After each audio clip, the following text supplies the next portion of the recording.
Trump fait enfin le premier pas vers la prise de contrôle totale de Cuba en envoyant le directeur de la CIA, John Ratcliffe, à La Havane avec un message que le régime communiste n'a pas pu ignorer.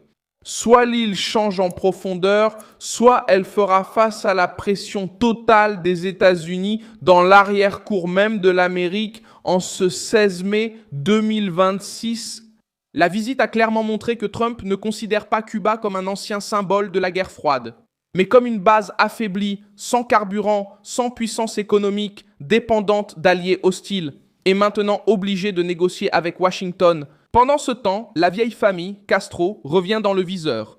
La possible accusation contre Raúl Castro pour la mort de 4 personnes lors de l'attaque contre des avions civils en 1996 augmente le poids politique de l'offensive et montre que Trump fait pression sur Cuba de tous les côtés. Justice, énergie, aide humanitaire et sécurité régionale. Le régime a tenté de jouer la carte de la résistance pendant des décennies, mais il reçoit maintenant le chef de la CIA à La Havane. Il demande de l'aide, essaie de prouver qu'il ne menace pas les États-Unis et voit Washington prendre l'initiative dans une manœuvre qui expose l'échec du communisme cubain face au gouvernement le plus agressif contre les dictatures de l'hémisphère occidental. Je vais tout expliquer tout de suite. Tu vas vouloir t'abonner à la chaîne pour rester bien informé. Des informations en temps réel avec la meilleure qualité journalistique jamais vue, selon le standard de crédibilité Milson Alves.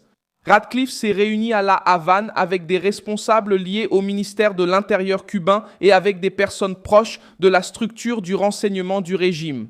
La mission a été menée au nom de Trump, à un moment où Cuba fait face à une pénurie de carburant, des coupures de courant, une pression dans les rues et une perte de soutien extérieur. La mission était claire. L'île ne peut plus continuer à servir de refuge sûr aux adversaires des États-Unis dans l'hémisphère occidental. Ratcliffe a discuté des opérations de renseignement, la stabilité économique et la sécurité. Le gouvernement américain a ouvert une porte à la collaboration, mais il a conditionné cette ouverture à des changements fondamentaux à l'intérieur de l'île. En pratique, Trump a offert une issue et, en même temps, il a montré l'ampleur des exigences. Cuba peut recevoir de l'aide. Mais il a lié cette possibilité à la condition que Cuba tente d'atténuer la crise, mais elle devra abandonner son rôle de base avancé des ennemis des États-Unis. Le régime de Miguel Canel arrive affaibli à cette négociation, car l'île n'a plus la force économique pour défier Washington comme elle le faisait par le passé. Cuba a accepté la possibilité de recevoir 100 millions de dollars d'aide humanitaire des États-Unis alors qu'elle fait face à une pénurie de carburant, des coupures de courant et un système interne étouffé. Le gouvernement cubain essaie de dire que l'île ne représente pas une menace pour la sécurité nationale américaine, mais la simple présence du directeur de la CIA à La Havane montre que Trump n'a pas accepté cette version sans exiger de garantie. La crise du carburant a ouvert la brèche que Washington devait exploiter. Le 15 mai 2026, Cuba a fortement augmenté les prix de l'essence et du diesel, mais de nombreuses stations à La Havane sont restées fermées faute d'approvisionnement. Même ainsi, le problème n'est pas seulement le prix. Le problème, c'est que le régime n'arrive pas à garantir l'énergie, les transports et une vie normale pour la population. C'est là que Donald Trump intervient. Le ponto mais sensível. Le gouvernement cubain a longtemps vendu la résistance idéologique, mais il doit désormais affronter une réalité difficile. Sans carburant, sans soutien extérieur solide et avec une population épuisée, La Havane perd la possibilité de faire semblant de contrôler la situation. La pression américaine contre les envois de pétrole et l'offensive diplomatique de Washington ont poussé le régime dans une position défensive. Le deuxième coup est venu de la justice. Le gouvernement Trump prépare des accusations. Des poursuites pénales contre Raúl Castro à cause de l'abattage d'avions de l'organisation Brothers to the Rescue. Le 24 mai, lors d'un contact avec la République, il a déclaré en 1996 « Lors de cet épisode, des chasseurs cubains ont abattu 2 avions civils opérés par des exilés cubains. Et c'était presque psychologique aux États-Unis. L'Organisation de l'aviation civile internationale a conclu que les avions étaient au-dessus des eaux internationales, tandis que le gouvernement du président parlait d'une invasion de l'espace aérien. L'offensive actuelle vise Raúl Castro, car il était ministre de la Défense à l'époque, et il reste un symbole vivant de l'ancien pouvoir révolutionnaire. Ce point change le poids de la crise. Trump ne fait pas seulement pression sur Cuba pour le manque de démocratie, d'énergie ou pour son alignement avec la Chine et la Russie.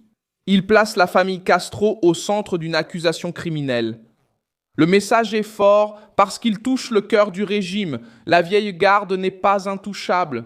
Raúl Castro a 94 ans, il n'occupe plus formellement la présidence, mais il représente encore la structure qui a dominé Cuba pendant des décennies. Lorsque Washington menace de transformer ce nom en cible judiciaire, l'avertissement parvient aux militaires, aux services de renseignement et aux bureaucrates qui soutiennent la Havane.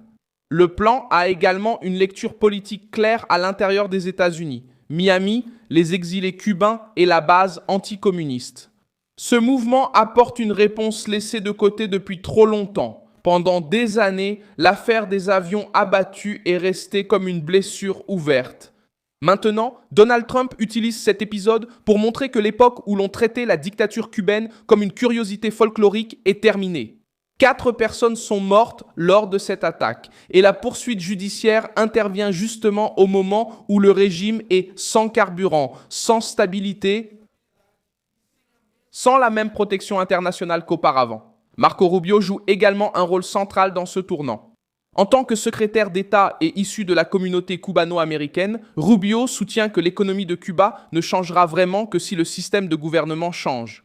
Cette phrase résume la stratégie. Il ne sert à rien d'envoyer de l'argent, d'alléger les sanctions et de maintenir la même structure communiste contrôlant tout. Pour Trump, l'aide humanitaire ne doit pas devenir de l'oxygène politique pour la dictature. Elle doit être utilisée comme instrument de pression pour obtenir de véritables concessions. Le mouvement à la Havane montre encore que Trump essaie de resserrer l'étau régional. La logique est de retirer à Cuba le rôle d'arrière-base pour les adversaires des États-Unis. Affaiblir la dépendance de l'île à l'égard de partenaires comme la Chine et la Russie. Et forcer le régime à choisir entre un isolement profond ou une ouverture sous conditions américaines. C'est un contrôle par l'énergie, par l'aide, par la justice, par le renseignement et par la négociation.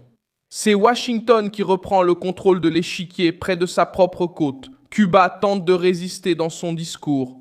Le ministre des Affaires étrangères, Bruno Rodriguez, a condamné la pression américaine et a accusé Washington de suivre une voie dangereuse. Mais la réaction cubaine ne vient plus d'une position confortable. L'étape suivante pourrait être plus lourde. Reuters a rapporté que le département de la justice des États-Unis prévoit d'annoncer des accusations contre Raúl Castro à Miami le 20 mai 2026.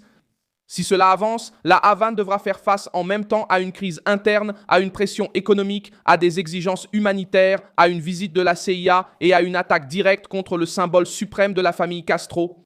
Trump n'a pas besoin de déclarer qu'il a pris le contrôle de Cuba. La première étape a déjà été franchie. Lorsque le régime a commencé à répondre à la pression américaine au sein même de la Havane.